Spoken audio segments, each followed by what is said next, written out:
The phrase "queer Starmer" is trending on Twitter today in reference to the fact that many people are suggesting that the Prime Minister is in fact homosexual. This is of course prompted by the fact that the man who has done so many favours for him, Lord Ali, is himself openly gay. I have no idea at all if Keir Starmer is actually gay. But it is pretty clear by now that there is some kind of secret at the heart of all the business about lending flats and having clothes bought for Starmer and his wife. There is apparently a secret, the details of which are circulating in Westminster, which newspapers are reluctant to print. What this might be is anybody's guess. Some say that Starmer's marriage is a sham and he's playing away from home. Have you heard about the news that has been sweeping the internet, hitting Keir Starmer hard and whittling his support down to nearly nothing? Social media has been buzzing with a twisted nickname for him, Queer Starmer, which is just adding fuel to the fire for the Labour leader. And just when he thought these rumors were the worst it could get, along comes an even stranger theory that's got everyone talking. Is Keir Starmer gay? Must be. Queer Starmer? Come on. I bet on it, wouldn't you? He seems gay, he looks gay, he dresses gay. His sort of outlook is gay. Staying in Lord Ali's apartment, it's a bit gay. Being there for a month and a half, quite gay. Probably gay. Must be gay. I mean, that's the rumour, I guess, Westminster rumour and has been for the longest time. But I don't know the answer, but wouldn't you love it? Let's decide, shall we? Keir Starmer is banging Phil Schofield.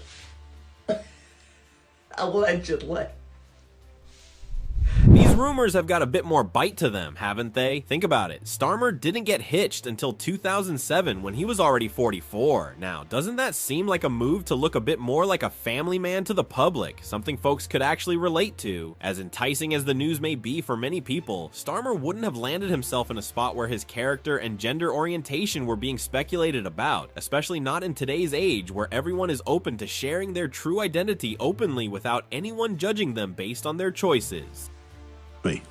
So I think there is something bigger going on here, and it's annoying because I don't know what it is. And I know that the lobby of political journalists at Westminster feel the same. All of us instinctively feel that there is some big fact here that we're not being made. I mean, I'm going to ask the question because nobody else will. Is it some kind of sex thing, do you think? So there have long been rumours about Keir Starmer's private life, and they certainly aren't to do with any kind of doubts over his sexuality, if I can put it delicately.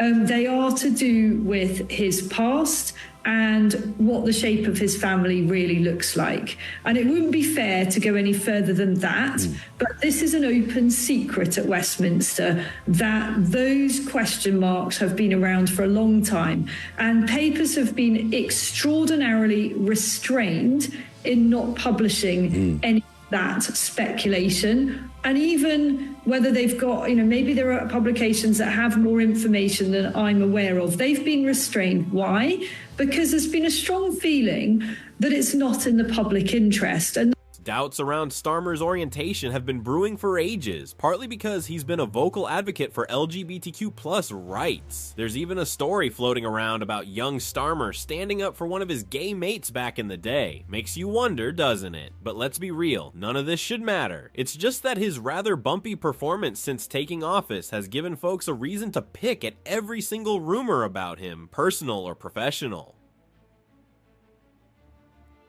Whatever secrets they're stashing away in the halls of Westminster won't matter a jot to the public, as long as Starmer steps up and delivers on his promises rather than faffing about with media control. Maybe the government should keep its sights on what really counts, and those are the real issues facing the country. Shouldn't Starmer realize by now that it all hangs on his next move? Honestly, if he just started keeping his promises, folks would forget these scandals like yesterday's news. This isn't just wishful thinking, but the plain truth. People aren't bothered by a leader's quirks if he's keeping them happy by making things better.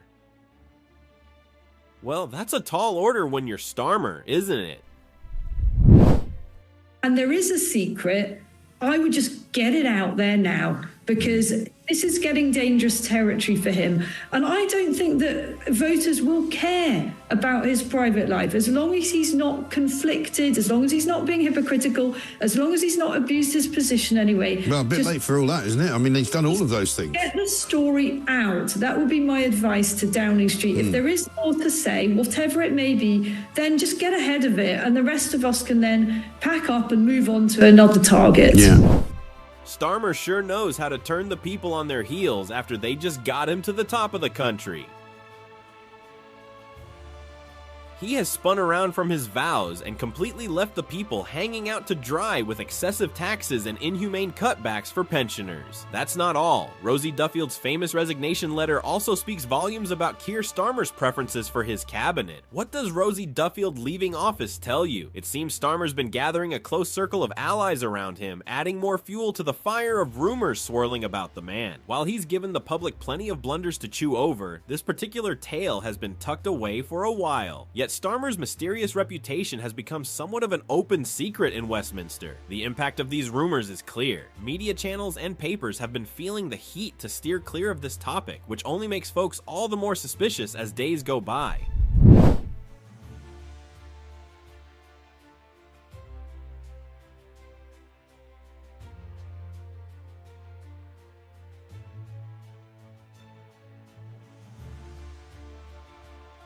Lord Ali's penthouse. Lord Ali's the one who's given him all the money, all the glasses, all the clothes. Why has Keir Starmer got a sugar daddy? Why are we not? Is he selling feet pics? Is this what's happening? These are the questions we need to know. He used this place because he needed a quiet place for his son to study some GCSEs. Look, I can start to believe this. No, I understand you do anything for your kids. But he misses the point. He says it didn't cost the taxpayers anything. We're not worried about it costing us. We're worried about what someone else has paid for. Well, also, doesn't he say that this was his one life chance to study for GCSE? This is how Starmer's described it. This is your one life chance. As though if you mess up... loads of people messed up on their GCSEs. It doesn't mean anything. Also, he's the Prime Minister's son. Yeah, he'll be fine. So it's like, oh yeah, you're not going to get into Oxbridge or whatever. Yeah. But I mean, look, you know the famous old saying, there's no such thing as an £18 million free flat. No, that's true. So, yeah, this is...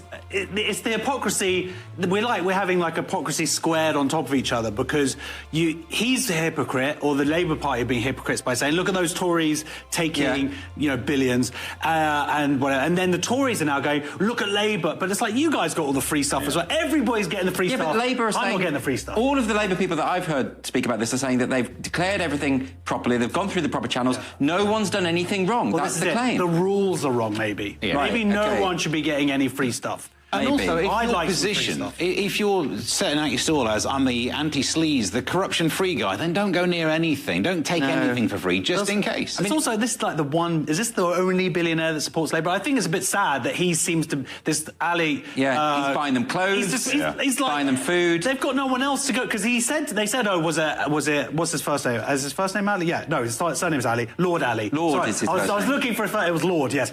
Lord Ali. Yes. They were like, well, is it Lord Ali's flat? He's like, yeah, of course it is. So he's the only donor at this point. It seems so. They would all starve without him. Lord Ali must be sat there and his phone rings. He's like, oh, Starmer again. He's just going to give him the bank details and let him get on with it. Yeah.